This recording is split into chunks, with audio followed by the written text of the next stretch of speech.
Now, the state of Texas passed the Public Information Act back in 1973. It's a series of laws that gives you, the public, access to public information, and the governmental agency cannot ask you why you want those records in the first place. The act applies to every governmental body, as well as some private entities supported by public funds.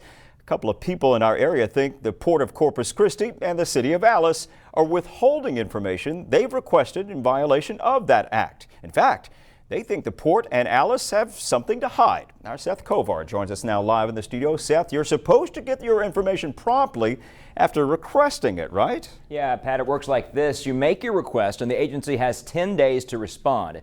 Then there's that word again that you just heard from Pat. The agency is supposed to promptly provide the information you requested, as long as it's not something confidential like an employee's health records.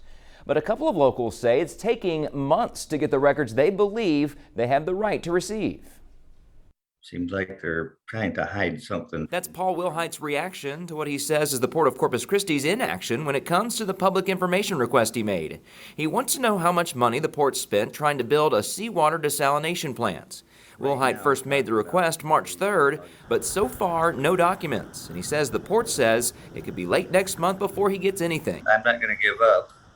At some point in time, I think the state attorney general is going to compel them to. Will that be in August, or is this going to be a year-long battle? I can't say at this point. A port spokesperson gave an explanation in a written statement. It read in part, "In this instance, given the volume and complexity of the request, we have notified the requester of the necessary timeline to comply with the request. We remain fully committed and intend on meeting the request and maintaining our long-standing commitment to open government." I asked for the records.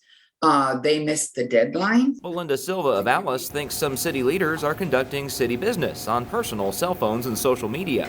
She told me a couple of weeks ago that her requests for records from those devices and platforms have gone unanswered. They're standing by that they gave me all the records and that's it. But they have not given me the records at all. Alice City Manager Michael Esparza says the city can't give out information it doesn't have to begin with. He says the city does have records on activity on city-owned cell phones and social media, but that's not the case here. Esparza says it's up to city employees what they do with records of their own, text messages, calls, and posts. We'll ask them for that, and if they respond they don't have anything there, we have to take them at their word. That is not anything that we can physically pull from them. It's their personal device. Esparza says Alice releases as much information as the city can, but that's not always the case for every tax dollar funded entity, yet sometimes they get away with it. State Representative Todd Hunter of the Corpus Christi area says he wants to see changes to the law to give it more enforcement power. He tells us that may be happening during the next legislative session. You'll be seeing some new open records and open meetings, public information laws coming.